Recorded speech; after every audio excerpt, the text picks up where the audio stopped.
Houve um tempo, não muito distante, em que o tédio era gratuito. O ato de esperar um ônibus, de olhar pela janela, de simplesmente estar, não gerava receita para ninguém.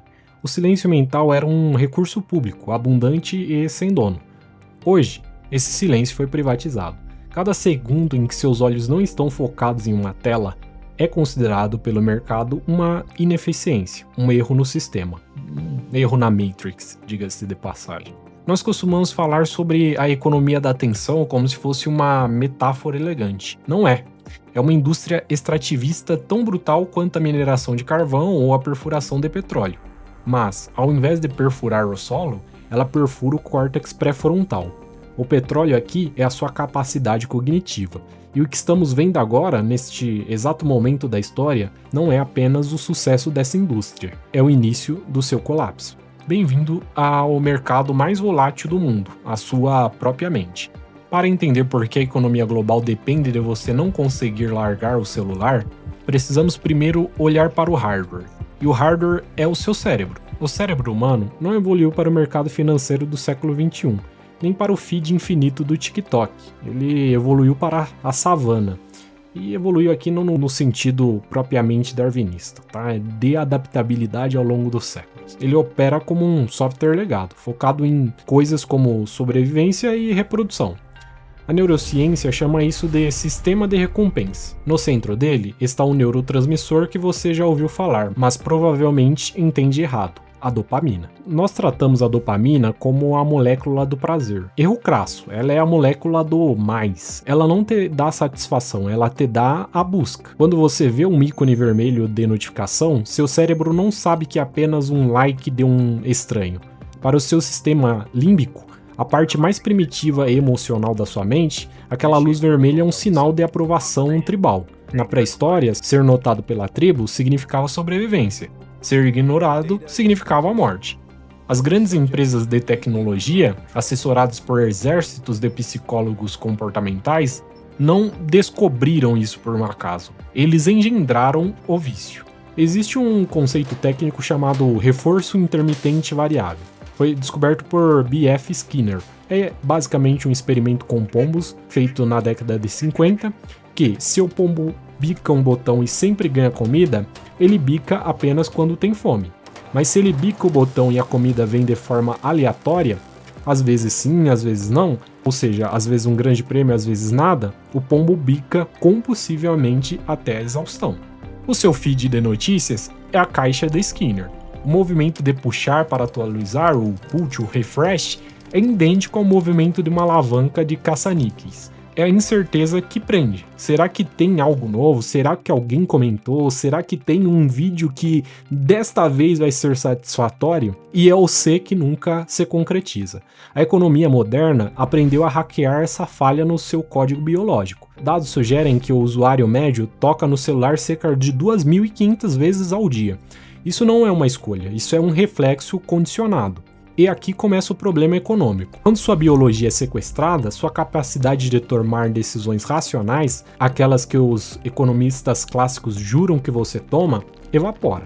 Você não é mais o Homo economicus. Você é um usuário que não escolhe, ele reage. E não é vã, em alguns cenários, a comparação com um usuário de entorpecentes. É mesmo um vício.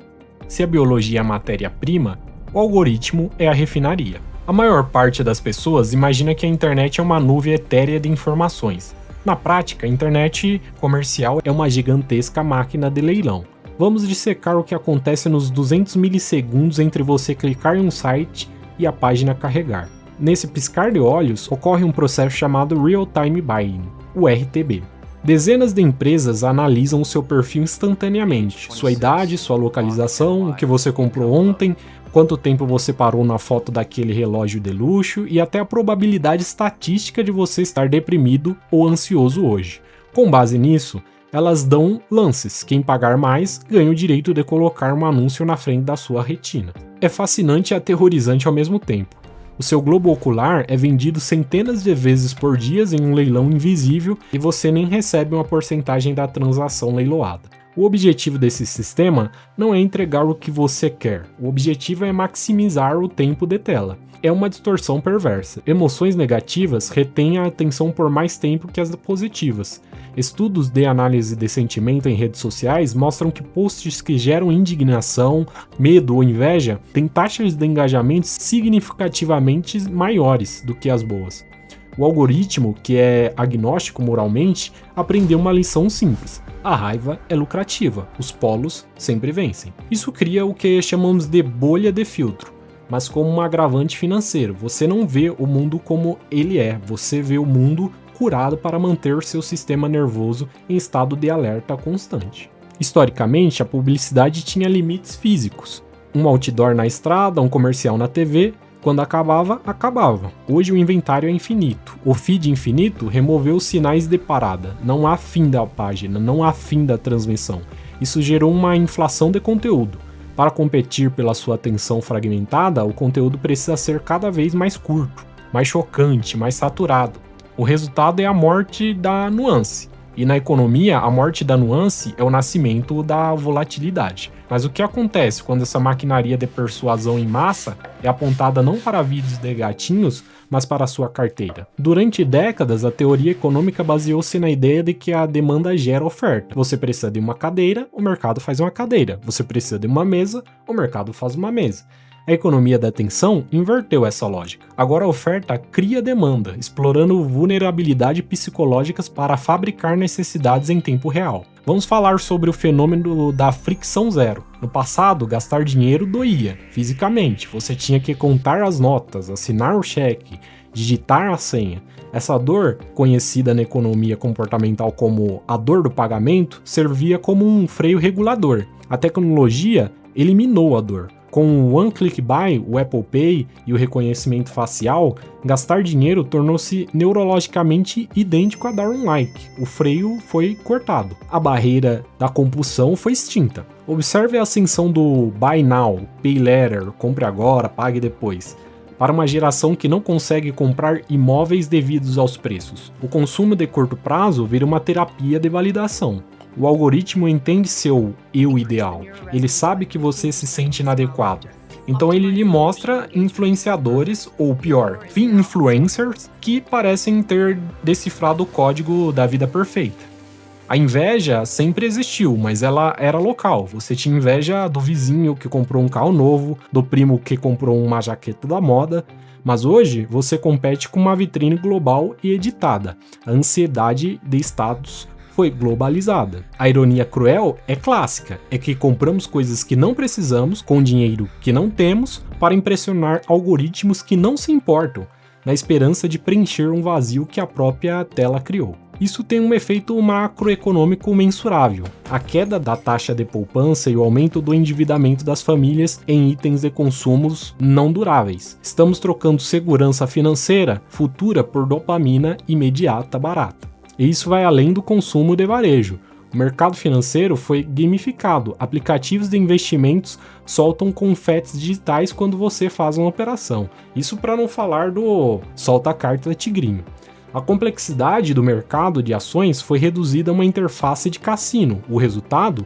Bolhas especulativas movidas por hypes de redes sociais, onde o valor fundamental de uma empresa importa menos do que se ela é ou não viral. Quando a atenção dita o preço dos ativos, a realidade econômica se torna refém do algoritmo.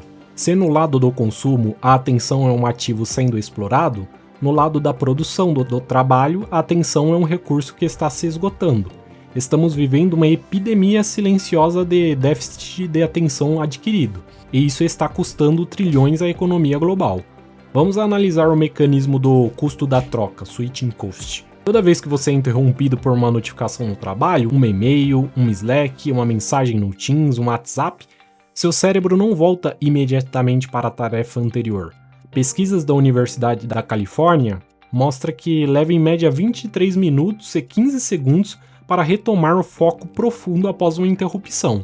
Se você é interrompido 3 vezes por hora, matematicamente você nunca esteve focado para início da conversa. A pesquisadora Sophie Leroy cunhou o termo resíduo atencional, quando você muda de tarefa A para a tarefa B rapidamente. Parte da sua energia cognitiva fica presa na tarefa A. Você está na reunião, mas seu cérebro ainda está processando aquele e-mail. Você está redigindo um relatório, mas ainda está pensando naquela mensagem que o seu chefe mandou no WhatsApp. O resultado é um fenômeno que chamamos de trabalho raso. Estamos todos ocupados, freneticamente ocupados, mas produzindo pouco valor real. A produtividade agregada nas economias desenvolvidas estagnou na última década, apesar de toda a nossa tecnologia. Por quê? Porque a tecnologia de comunicação canibalizou a capacidade de concentração. Nós construímos escritórios abertos e instalamos aplicativos de chat instantâneo acreditando que a hiperconectividade traria eficiência. O que criamos foi uma fábrica de exaustão cognitiva. Isso gera um impacto direto na saúde mental da força de trabalho. O burnout não é apenas o trabalhar muito, é trabalhar em um estado de fragmentação constante. O cérebro humano gasta muito mais energia para alterar o foco do que para mantê-lo. Estamos correndo uma maratona mental apenas para ficar parados no mesmo lugar. Setores inteiros, da medicina à aviação, estão reportando erros causados por falha de atenção. Quando o engenheiro, o médico ou o auditor financeiro não consegue manter o foco profundo, o erro não é apenas um inconveniente, é um risco sistêmico. O capital humano, o motor da economia moderna, está com o motor fundido. Todo o mercado baseado em extração excessiva eventualmente atinge um limite. Na economia ambiental é o esgotamento dos recursos naturais. Na economia da atenção é o esgotamento biológico. Existe um limite físico de quantas horas por dia um ser humano pode dedicar às telas. E existe um limite neurológico de quanto estímulo podemos processar antes de entrarmos em colapso ou apatia. Estamos vendo os primeiros sinais do que chamo de recessão da atenção. O custo para as empresas capturarem a sua atenção está explodindo. No marketing digital, o custo de aquisição do cliente, o famoso CAC, disparou nos últimos 5 anos. Por quê? Porque o ambiente está saturado, há ruído demais e sinal de menos. As pessoas estão desenvolvendo cegueira de banner. O cérebro aprende a ignorar anúncios, ignorar notificações. Para romper essa defesa, as plataformas precisam ser ainda mais agressivas, criando um ciclo vicioso de invasão. E agora entramos na fase final desta bolha, a inteligência artificial generativa. A IA pode criar conteúdo infinito a custo quase zero. Textos, imagens, vídeos, tudo gerado sinteticamente para maximizar o engajamento. Se a oferta de conteúdo tende ao infinito, o valor deste conteúdo tende a zero. Estamos prestes a inundar o mercado da atenção com um tsunami de ruído sintético. O que acontece com a economia quando ninguém mais sabe o que é verdade e pior, quando ninguém mais tem paciência sequer para descobrir. A bolha da atenção não estoura com um estrondo, como a bolsa de valores. Ela estoura com um suspiro. O suspiro de uma sociedade que está conectado a tudo, mas não consegue prestar atenção em mais nada. Há, no entanto, um movimento de correção, o luxo do foco. Em um mundo de distrações baratas, a capacidade de prestar atenção profunda torna-se o ativo mais valioso do mercado. Escolas livres de telas para a elite do Vale do Silício, retiros de silêncio, dump phones. O futuro da economia não pertence a quem consegue gritar mais alto, isso já saturou. O futuro pertence a quem consegue retomar o controle do próprio cérebro. A atenção foi a moeda da última década, a soberania mental será a moeda da próxima. A questão que fica é, você é um investidor dessa moeda ou você é um produto que logo menos será vendido e descartado? Se você gostou do vídeo, comente como você tem feito para manter o foco na sua rotina. Não se esqueça de se inscrever para manter o seu foco sempre em dia.